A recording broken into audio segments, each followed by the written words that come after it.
आज हम चंबल नदी के बारे में समस्त बातें जानेंगे, तो आप बने रहिए हमारे साथ। तो आइए देखते हैं।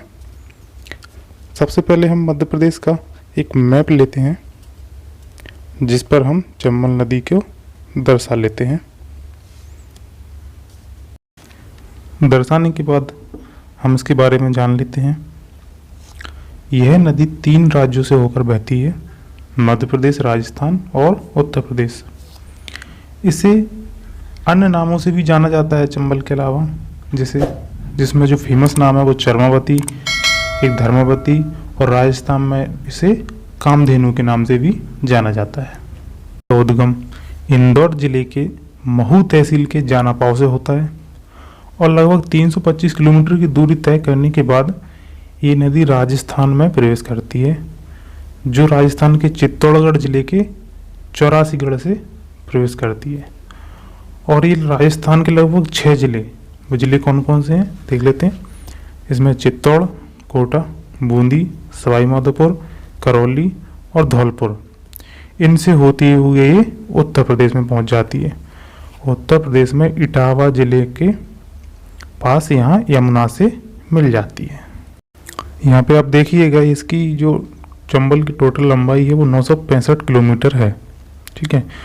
और यह है लगभग 241 किलोमीटर की बॉर्डर बनाती है। जो मध्य प्रदेश और राजस्थान की सीमा है वो लगभग 241 किलोमीटर की है, जो चंबल नदी बनाती है। यहाँ पे एक ध्यान देने वाली बात है कि चंबल जैसे ही मध्य प्रदेश से राजस्थान में प्रवेश करती है तो राजस्थान में पहुंचकर यह एक जलप्रपात का निर्माण करती है, जिसे हम चूलिया जलप्रपात के नाम से जानते हैं। इसकी जो ऊंचाई है वो 18 मीटर है और यह जलप्रपात जो है वो राजस्थान का सबसे ऊंचा जलप्रपात है, जो फेमस है राजस्थान में। सबसे ऊंचा जलप्रपात है राजस्थान का, जिसकी ऊंचाई कितनी है 18। तो ये तो बात हुई अभी चंबल नदी की कि कहाँ से निकलती है और कहाँ जाके इसका समापन होता है। हम इसके तंत्र की बात करते हैं, जिसे हम नदी तंत्र बोलते हैं, मतलब इसकी जो सहायक नदियाँ हैं उनके बारे में। तो इसकी जो सहायक नदियां हैं मुख्य रूप से वो दोनों तरफ से मिलती हैं। कुछ दाएं तरफ से कुछ नदियां मिलती हैं, कुछ बाएं तरफ से नदियां मिलती हैं। और जो दाएं तरफ से जो नदियां मिलती हैं उनमें से सिप्रा, काली सिंध और पार्वती, ये मुख्य नदियां हैं इनकी। और जो बाएं तरफ से मिलती हैं वो कौन सी है? तो वो है बनास और दूसरी है मेज।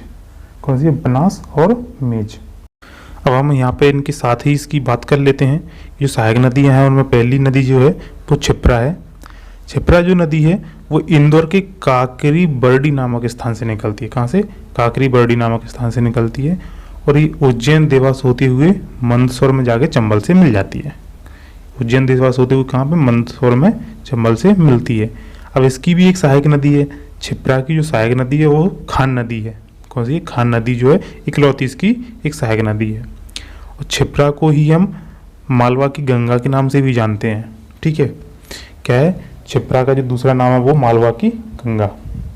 और इसमें एक बहुत इम्पोर्टेंट क्वेश्चन आता है इसमें आपसे उठ के, जहाँ पे आपने सुना होगा कि महाकालेश्वर मंदिर उज्जैन, वो भी कहाँ पे? छिप्रा नदी के तट पर ही स्थित है। उज्जैन कहाँ पे स्थित है? छिप्रा नदी के तट पर। अब हम बात करते हैं कि चंबल की दूसरी सहायक नदी, जिसका नाम है काली सिंध। हम काली सिंध के बारे में बात करते हैं। तो काली सिंध जो है वो काली सिंध का उद्गम स्थान देवास के बागली गांव से होता है। कहाँ से होता है? देवास के बागली गांव से होता है, ठीक है। और लगभग 150 किलोमीटर की दूरी तय करके ये नदी कोटा में जाके चंबल से मिल जाती है। काली सिंध कहाँ मिल जाती है? चंबल में, ठीक है। अब इसकी जो तीसरी सहायक नदी है वो है पार्वती। ये भी कहाँ से? दाएं से मिलती है। पार्वती देख लेते हैं। पार्वती नदी का उद्गम सीहोर से होता है, मध्य प्रदेश के सीहोर से होता है। और यह नदी भी राजस्थान के कोटा में जाकर ही चंबल से मिलती है। तो ये दोनों नदियाँ कहाँ मिल रही हैं? राजस्थान के कोटा में जाके चंबल से मिल जाती हैं, ठीक है। तो अभी जो हमने 3 नदी देखी, सिप्रा, काली सिंध, पार्वती, ये तीनों नदियाँ क्या हैं कि दाएं तरफ से जाके चंबल से मिलती हैं। अब हम बात करते हैं जो लेफ्ट साइड से, बाएं तरफ से जो चंबल में आके मिलती हैं, वो कौन कौन सी हैं? वो बनास और मेज दो नदी हैं उसमें मुख्य रूप से, बनास और मेज। बनास देख लेते हैं।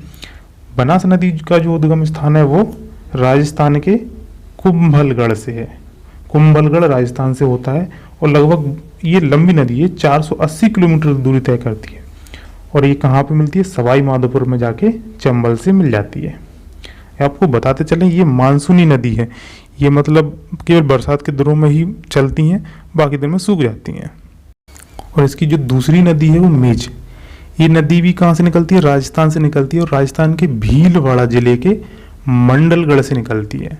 मंडलगढ़ नामक स्थान से निकलती है और ये कोटा में जाकर चंबल से मिल जाती है। ये भी कैसी नदी है? बरसाती नदी है या फिर मौसमी नदी है। ठीक है, अब हमने चंबल और उसकी सहायक नदियों के बारे में तो पढ़ लिया है। ठीक है, अब हम बात करते हैं चंबल नदी पे जो बंधे हुए बांध हैं, जो डैम है उसके मुख्य रूप से। तो हम जानते हैं कि चंबल पे मुख्य जो डैम बंधे हुए वो 4 हैं। उसमें से सबसे पहला मध्य प्रदेश में आता है जो गांधी सागर के नाम से जाना जाता है। तो हम जान लेते हैं पहला कौन सा है? गांधी सागर बांध। ये बांध चंबल नदी पर बना हुआ है और ये चंबल नदी पे बने हुए बांधों में से सबसे बड़ा बांध है। ठीक है, ये ध्यान देना, चंबल नदी का सबसे बड़ा बांध है जो मध्य प्रदेश के मंदसौर जिले में स्थित है। ठीक है, और इस बांध की लंबाई कितनी है? 514 मीटर और ऊंचाई 62 मीटर, 62 मीटर इसकी ऊंचाई है। इस बांध का निर्माण 1959 में कराया गया था। ठीक है, ये कब हुआ था? 1959 में। दूसरा है राणा प्रताप सागर बांध। राणा प्रताप सागर बांध कहाँ पर बना है? चित्तौड़गढ़ जिले में बना है। राजस्थान के चित्तौड़गढ़ जिले के रावत भाटा नामक स्थान पर बना है और यह बांध राजस्थान का सबसे बड़ा बांध है। यहाँ पे ध्यान देना कि वो गांधी सागर बांध था वो चंबल का सबसे बड़ा बांध था और राणा सागर राजस्थान का सबसे बड़ा बांध है। साथ ही इसे सबसे सस्ता बांध भी कहा जाता है बिजली बनाने के लिए। मतलब बिजली यहाँ पे जो बनती है वो सबसे सस्ते दामों पे बनती है। और इसका बांध का जो निर्माण हुआ था वो 1970 में बन के तैयार हो गया था। ये 1970 में। इसका जो तीसरा बांध है उसका नाम है जवाहर सागर। जवाहर सागर बांध भी कहाँ पे है? राजस्थान में स्थित है और ये कोटा में स्थित है राजस्थान की। ठीक है, इसे कब बनाया गया था? 1972 में ये तैयार हो गया था बन के जवाहर सागर बांध। और ये जो तीनों बांध हमने जो पढ़े हैं ना, गांधी सागर, राणा सागर और जवाहर सागर, ये तीनों ही बांधों का उपयोग बिजली उत्पादन में किया जाता है। ये तीनों ही बांध जो है ना बिजली उत्पादन के लिए उपयोग किए जाते हैं। अब जो चौथा बांध है जिसे हम कोटा बैराज के नाम से जानते हैं, ये राजस्थान के कोटा में स्थित है। जैसा कि नाम से ही पता चल रहा है, राजस्थान के कोटा में स्थित है और इसका जो निर्माण हुआ था वो 1960 में बन के तैयार हुआ था। कब हुआ था? 1960 में। इसका जो मुख्यतः से जो पानी उपयोग होता है वो सिंचाई के लिए उपयोग होता है। यहाँ से नहरें निकाल दी जाती हैं, निकली हुई हैं, जो मध्य प्रदेश और राजस्थान के बहुत से भागों को सिंचित करती हैं। यहाँ पे खेती के लिए पानी पहुँचाती हैं नहरों के द्वारा। तो हमने अभी यहाँ पे चंबल के बारे में क्या क्या जाना, उसकी बेसिक जानकारी, कहाँ से निकलती है, कहाँ पहुँचती है, उसकी सहायक नदी है कौन कौन सी हैं, उनकी परियोजनाएं कौन कौन सी चल रही हैं, ये हमने सारी चीज़ें इसमें से जान ली। अब इसके जो मुख्य बिंदु हैं जो निकल के आते हैं पेपर पॉइंट के लिए, पेपर के लिए जो मेन पॉइंट हैं जो पेपर में ज़्यादातर आती हैं चीज़ें, वो कौन कौन सी हैं उन पर ध्यान दे देते हैं।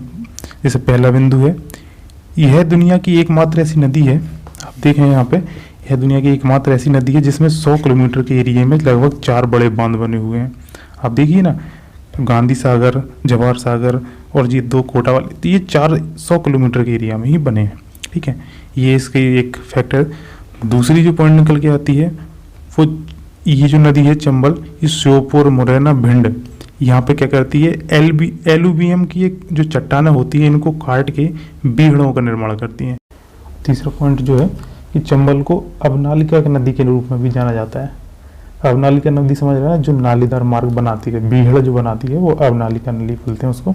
ठीक है, इसका अगला जो पॉइंट, और जो अवनालिका जो सबसे ज़्यादा ग्रसित क्षेत्र है वो मुरैना जिला है। इसका अवनालिका से जो सबसे ग्रसित क्षेत्र मुरैना, ये पेपर में पूछा जाता है कि कौन सा जिला अवनालिका से सबसे ज़्यादा ग्रसित क्षेत्र है।